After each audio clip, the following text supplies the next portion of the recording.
battle has just begun! The time has come, little ones. This is the final match in Sakura Con.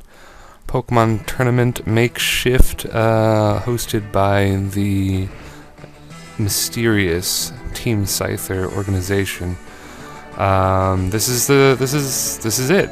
This is the fight for first or second place, so it's kind of a win-win situation, but I definitely want that Hydreigon plushie, because first place gets to pick the plushie.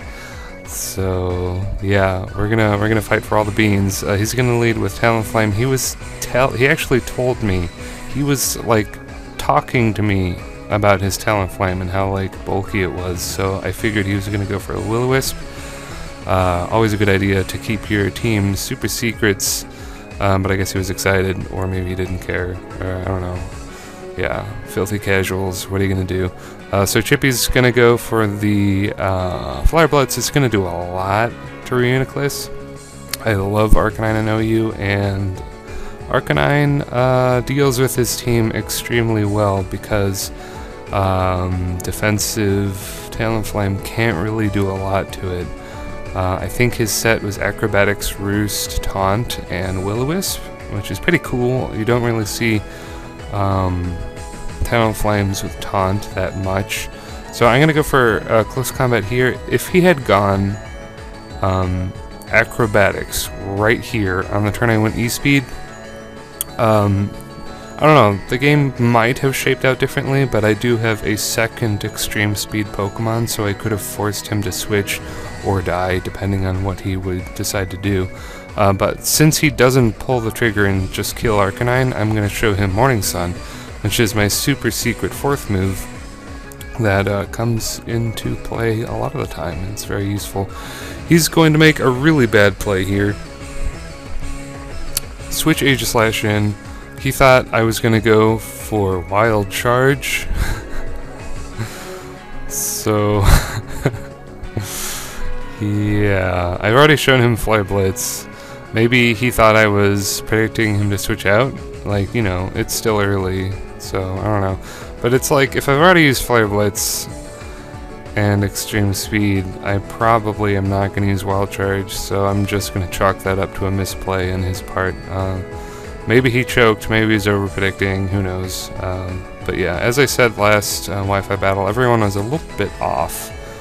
They make pretty blatant misplays at really crucial clutch times, and then it like gives me an opening that I need to win where I would have lost otherwise, so fantastic. He's got a really bizarre Assault Vest Frogman here. And there's the Citrus Berry again. Remember, this was a tournament with item clause, so I can only have one set of leftovers, unfortunately. So I'm going to go for knockoff. And that shows the Assault Vest, which is nice. It doesn't really matter because my best option to deal with Greninja is physically. I don't really agree with Assault Vest as an item in general. It's, for Greninja anyway. It's a fantastic item otherwise, especially on any fighting type in the game. It just like makes them instantly fantastic. So I'm going to try to save Empoleon. In a couple of my games leading up to this one, I played really risky with Empoleon and lost it early, and then I always paid for it later, you know, because Empoleon is nice to have. He's good for getting up Stealth Rocks later, or using Defog late game, and keeping him healthy is kind of a struggle, especially since I'm forced to give him a Citrus Berry. But also a struggle because I tend to shoot myself in the foot, you could say. So I'm just going to go for Hyper Voice against his defensive Talonflame. I was really hoping he would try to attack me, and then the recoil would bring his health down to a point where maybe a resisted Hyper Voice would take him out.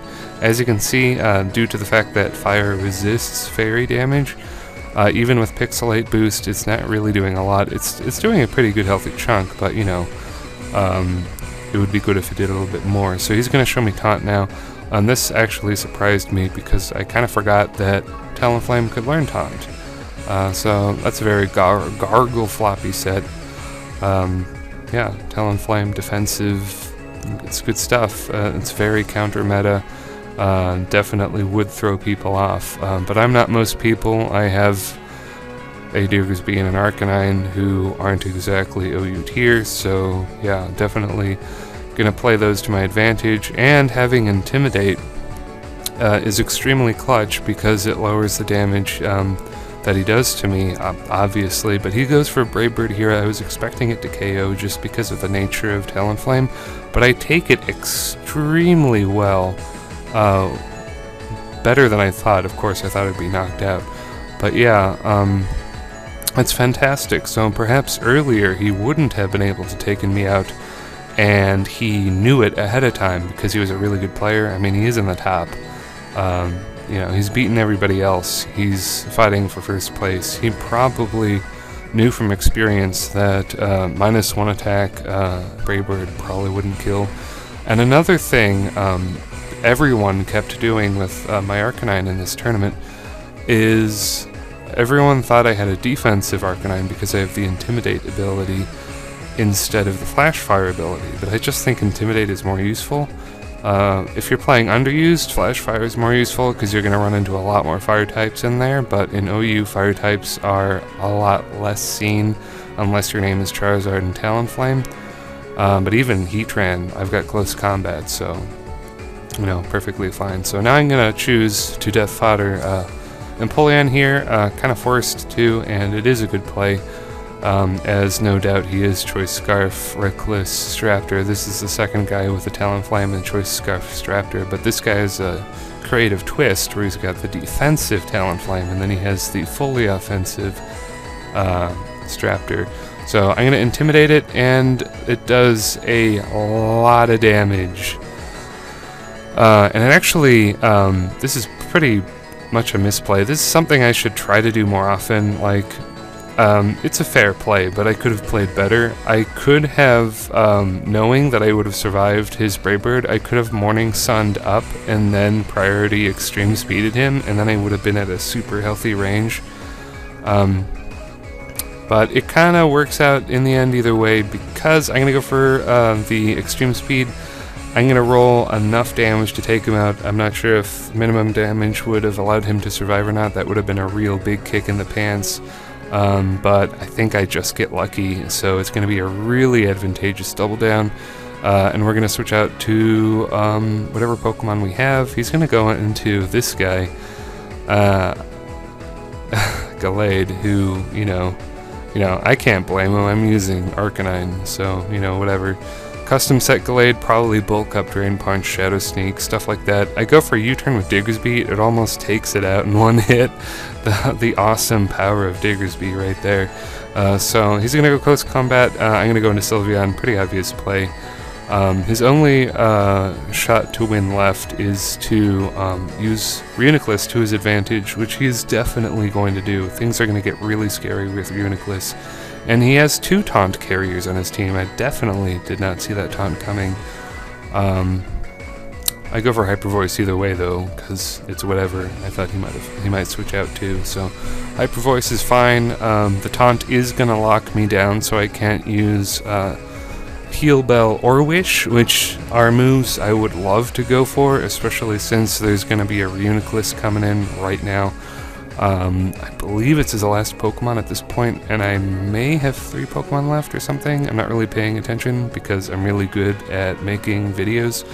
So he's gonna go recover, and then he's gonna start showing me Calm Mind, and then I get a very bad sinking feeling because I know, I don't know if you know, but in the height of Black and White, in Black and White 2, there was a set, a Reuniclus set that struck fear into the hearts of men, and it was max HP, max defense, bold Reuniclus with Calm Mind Recover. Once it gets enough Calm Minds, and once its health is high enough, there's basically no way to stop it. Even though it does kind of have the squishy Psychic type, it has enough bulk and special bulk to pretty much survive any hit. But its health does need to be up. So this is going to be his trump card. He's going to get up some Calm Minds, go for Recover. I know Diggersby probably can't kill it with U-turn at close to full health like he is right now. So my best course of play is to just leave Sylvester in and use it as death fodder. Even if he calm minds up to +6, that would be really horrible, but I don't think he's going to do that. I think he knows that I want to switch out, so he's probably going to finish me off after 3 calm minds or whatever.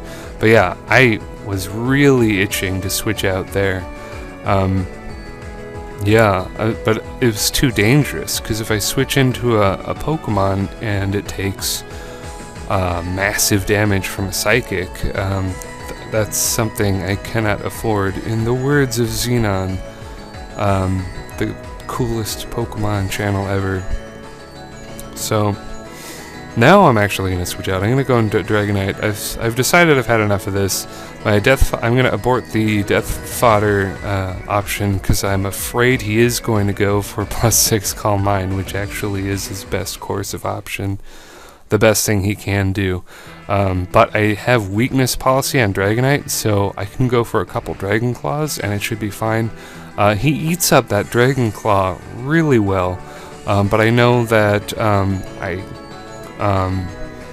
with leftovers he probably will survive another, but it's for the best, because I'll get his health low enough where U-turn should be able to take it out. He goes for recover here, but the recovers are pretty much going to be in vain, because I'm just going Dragon Claw over and over. He is forced to take me down. Having Dragonite in the back pocket, definitely good. I was very confused as to why pretty much nobody was using Stealth Rocks, but you know, it goes back to the everybody being kinda okay, being a little bit off.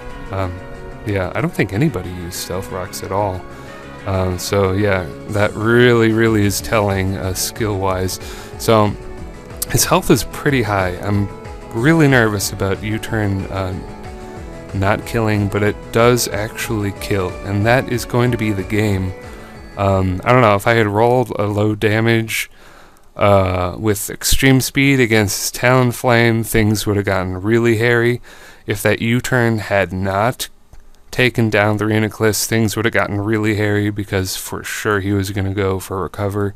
I was really on edge on whether to use return or U-turn, because like the stab added onto the return probably does more than U-turn, like in the long run, but I decided U-turn and it worked out. So that's it. I am going to win the tournament, yay! And here is a picture of the plush Hydreigon that I picked out. It's a cute little thing, and it is currently hanging in my room right now. And yeah, no prize money, but you know, they offered a prize, and for a group of people who weren't actually connected to the event itself, presenting a prize, really fantastic. All the panels were like about Homestuck and like Yuri or yaoi porn stuff like that.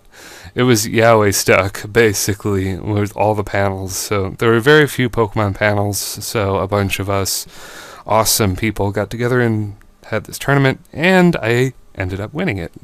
Fantastic. So if you enjoyed this series of tournament battles, don't forget to like and comment and all that bullshit. Subscribe if you want to. Bullshit. And I will see you later, YouTube.